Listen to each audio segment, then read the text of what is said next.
This is GARIS Masculist MGTOW flyers, that is 2-3 page essays on the themes of masculism and MGTOW, written by and read aloud by Prof. Dr. Hugo de GARIS.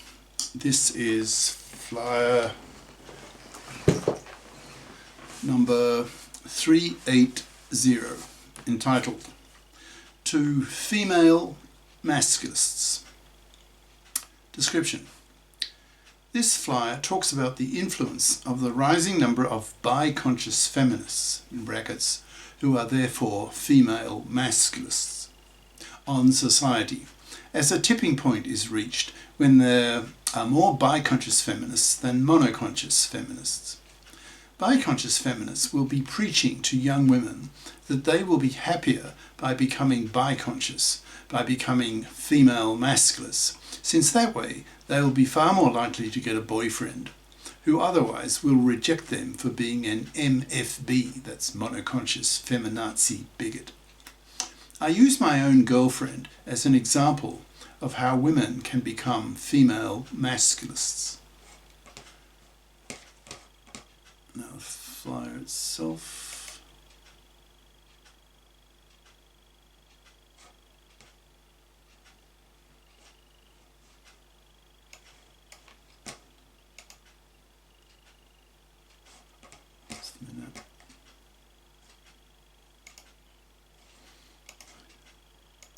Go to the original.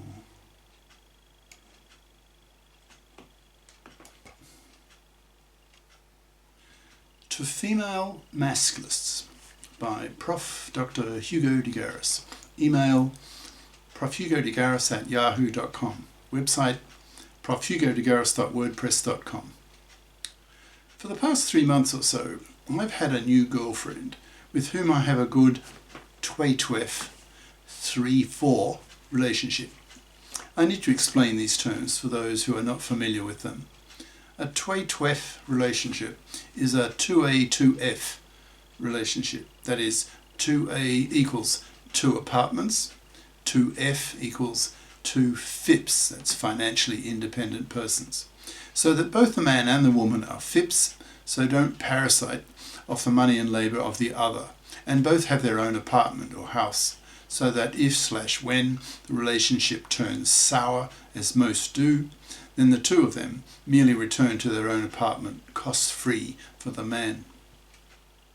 The 3-4 relationship is a variant of 2-2ing, in which the couple are together for 3 days and nights a week, and apart for the other 4 days/nights.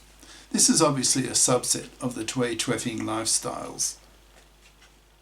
Since the city I live in, Melbourne, will soon come out of its heavy COVID lockdown, this 3-4-ing will change to a 4-3-ing, with a mid-weekly dinner date with my girlfriend together with my brother and sister, plus a movie afterwards, or an afternoon in the famously beautiful Melbourne Botanic Gardens, etc. The 3-4-ing serves a double purpose. It acts as a discipliner and as a regulator, in the sense that it imposes a discipline on the woman particularly, who in my view evolved to nag the man in her life in order to be able to extract more resources from him, to feed herself and her babies, thus increasing the odds of her surviving, since in ancient times she was totally dependent on him to bring home the meat. She couldn't hunt because she was tied down at home, often pregnant, and had to take care of infants and small children. With both partners knowing that there will be a gap of not seeing each other, in brackets, however, we do email each other daily to keep some kind of contact, but that's just minutes a day, not a major commitment of time and energy, close brackets. That lasts days each week, keeps the relationship fresh, since when we do reconnect on Saturdays, we are happy to see each other and are motivated to be nice to each other, certainly not inclined to nag the man on the part of the woman. The sex is therefore habitual and regular, that is, reliable, due to the 4-day gap between visits. In practice, I stay with her during the 3 days. Actually 4 calendar days, Saturday noon to Tuesday noon, due to the fact that she has a house with a beautiful garden and I have only a 5-room apartment. So after 4 days alone, we are happy to be in each other's company. So Saturday evenings are always sexy and to be relied on. To a man, that is a big plus, since in typical full-time relationships, I think there is an overexposure to each other, which breeds complacency, boredom, and demotivates one from remaining civil and regularly and frequently sexual with each other. I learned recently that the type of relationship I have with my girlfriend is not so unusual. I read that in the UK, for example, amongst those adults who classify themselves as single, that is, living alone in their own apartment/house, a quarter of them have part-time relationships in the sense that they see each other for a fraction of the days of the week, what is labelled living apart together, that is, latting, L-A-T, ting. Naturally, during those 3 months together, latting or 3-4ing or tway-tweffing, my girlfriend has been exposed to my masculist views and has watched quite a few of my masculist videos, so she is becoming quite a female masculist. I observe her quite closely, trying to gauge how she reacts towards masculist ideas that she has never heard of before, since in highly feministed Oz, that's slang for Australia, the media has yet to take up masculist ideology to any extent whatever, having the view that any criticism of women by men is mere male chauvinism and to be shot down by feministed journalists of both sexes. Oz is still in the Stone Ages when it comes to a real masculist presence in the media, which is something that I personally should do more to combat. But for the moment, I'm in heavy masculist idea creation mode, so we'll stick to that for the time being. But for sure, hitting the media is definitely on my to-do list. So, I was curious to see how my girlfriend would react to masculist ideas, especially having them come from the horse's mouth, so to speak, since the very term masculist was coined by me in the early 70s, which is the obvious male equivalent of the term feminist, and which, I dare say, has been independently coined by several masculists over the half-century of modern feminism. My girlfriend says that she is not the nagging type, and I find that to be true in practice. I've never heard her nag, which contrasted so strongly to my previous girlfriend, actually my Chinese professor wife, who turned into a real nagging bitch, who even came at me one time with a meat cleaver. I kid you not.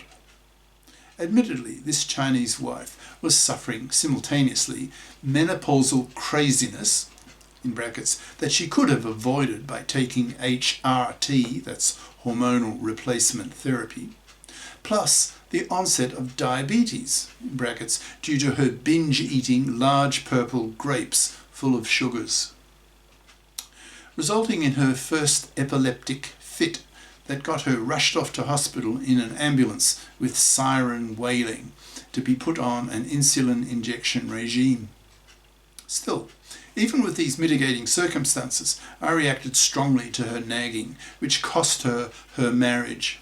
Men don't tolerate nagging females, so to you women reading/watching this, don't nag your men.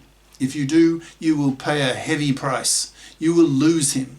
Especially now that men are waking up in their millions, that they don't have to pay the traditional price of being a manslave to a fluffy parasite female in order to get regular sex from her. He can instead tway-tweff with her, 3-4 with her, etc. So, how is my girlfriend reacting to my masculism? She definitely agrees with the emphasis that masculists place on women being fips, and not only that, but emo fips, that is, equally moral obligations fips. She was a super mom in practice. She had 2 boys and effectively financially carried her husband, who was not a financial success. She is of comparable intelligence to me, in brackets, of course, otherwise she would not be my girlfriend. Her professors pushed her strongly to do a PhD after she finished her master's, but at the time she was effectively the sole breadwinner, so did not have the luxury to take years off to get a PhD. One of her sons is now a professor of physics, specialising in the mathematics of nuclear fusion theory. So she is no fool. I wouldn't have it otherwise. The first 3 weeks of our acquaintance was the filtering time on an e-dating site, getting to know each other's personalities, intelligences, interests, hobbies, etc., so that when she suggested our first face-to-face, we already had a pretty good idea of each other's attributes. To a masculist, it is a sine qua non, that is, unquestionably essential, that a girlfriend be a FIP. One of the main messages of masculists to women is that now that women can work, they must work. Anything else is manslavery, and manslavery will eventually get fluffies, in brackets, that is, traditional women who expect to be able to parasite off the money and labour of a man, close brackets, killed. Manslavery to the masculists is slavery. Slavery rouses passions. Slavery is a war issue, and the masculists are at war against the fluffies, aiming to wipe them out by totally ignoring them, not even pumping and dumping them. So my girlfriend is an emo FIP. That's good. So she has passed that hurdle in my mind. With our 3-4ing, the sex is good and regular, so that makes the man happy, and the woman too. But what about masculist anger at women, masculist punishment of women who don't FIP up, who expect to be able to sexploit men, especially with the massive injustices that women commit against men in the divorce courts, their implacable opposition to the legislation of the paternity rejection right, for those few women who have even heard of it? My girlfriend is rather alarmed at my anger, which puzzles me. She sees all the logic of masculist reasoning, for example, e.g. the need for women to FIP up or rot on the shelf, the need for women to vote with men for the men-fairing of the gender laws so that men can be persuaded to become fathers again and not be financially crucified in the hated, fluffy feminist hypocrite-dominated divorce courts, having their lives ruined. She's now familiar with the main masculist arguments, and I get the impression she is in full agreement with most of the masculist ideas. What puzzles me still is her fear of masculist anger. It makes her decidedly uncomfortable, which makes me think that perhaps this fear of hers dates back 1,000,000 years, when men had total control over women, beating them physically with men's 3 times greater strength across the chest than women. I made a masculist flyer earlier about women's instinctive fear reaction at hearing the word masculist for the first time.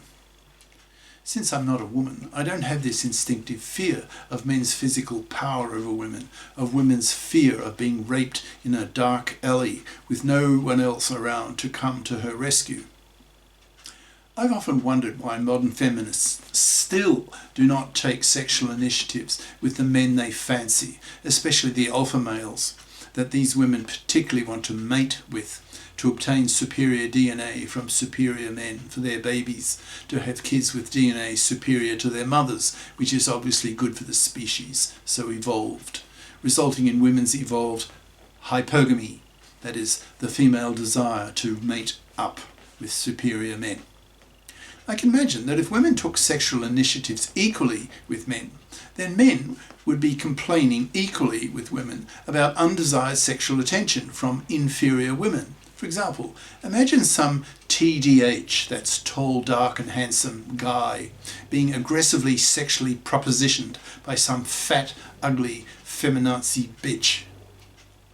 He has the luxury, with his superior male strength, of utterly rejecting her with a verbally violent "Fuck off, you fat, ugly, unfuckable, blue-haired, feminazi witch," and not fear that she might hurt him physically in her rejected anger. In early eras, he could have simply bitch-slapped her out of the cave if she kept sexually soliciting him. I can imagine, over several million years, women learned to fear men's anger and evolved so as not to evoke it, since women are so much physically weaker than men and cannot defend themselves against male physical wrath. This is the end of part 1.